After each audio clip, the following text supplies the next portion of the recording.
What happens to polluted water within the water cycle? Have you ever thought about what happens to polluted water during the water cycle?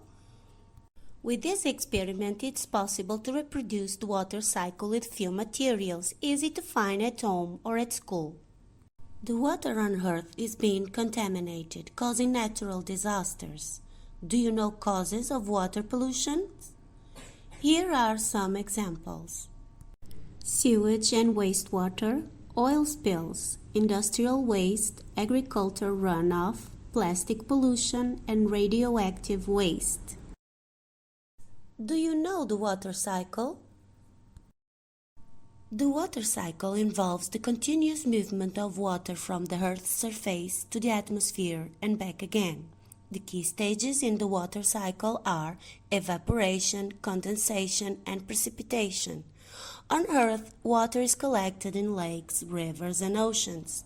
Can you present a definition of the key stages of the water cycle? Evaporation, the conversion of water into vapor due to heat. Condensation, the transformation of water vapor into droplets or ice crystals when cooled. Precipitation, water, rain, snow falling from the atmosphere to the earth. Collection, the gathering and storage of water in oceans, lakes, and rivers during the water cycle. During this experiment, we simulated water cycle. Do you know what each of the materials we use represents? Water bottles symbolize Earth's water bodies like oceans and rivers, where water is stored, helps to create a semi-closed environment, allowing the simulation of the water cycle process. The water with red dye simulates the presence of pollutants in the water. Plastic wrap simulates the Earth's atmosphere, helps restrict escape of evaporated water. Pot with plant symbolize the presence of plants, which in nature contribute to water cycle through transpiration.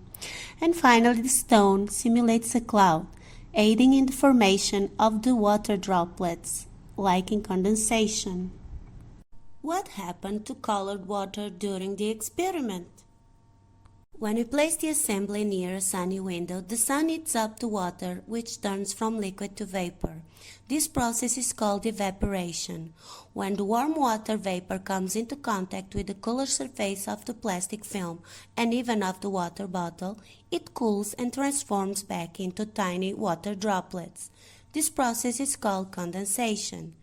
These water droplets accumulate on plastic film, simulating the formation of clouds in real atmosphere. The weight of the stone we placed on top causes more droplets together, like in clouds, making it rain inside the glass. This process is called precipitation. Inside the glass we have collected the purified water and our pollutant was left behind. A similar process takes place when salt is formed. Water vapor rises into the atmosphere, leaving salt crystals behind. What other materials can we use to dye the water? You may also use natural or artificial liquid food colors or a strong tea like hibiscus or red fruit tea. What if there is no sunny day to heat the water? If there is no sunny day outside, place it near an artificial heat source, like a strong lamp or a heater.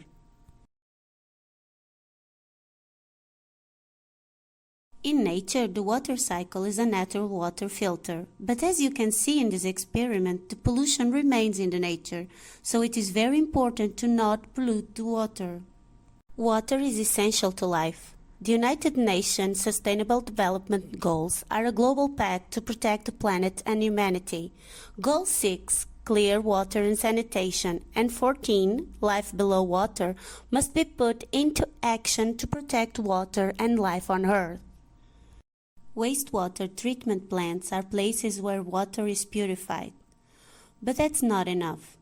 It is in our hands to take action. We must clean the pollution from rivers, lakes and seas so that we can continue to enjoy a nice glass of fresh water for many, many years to come.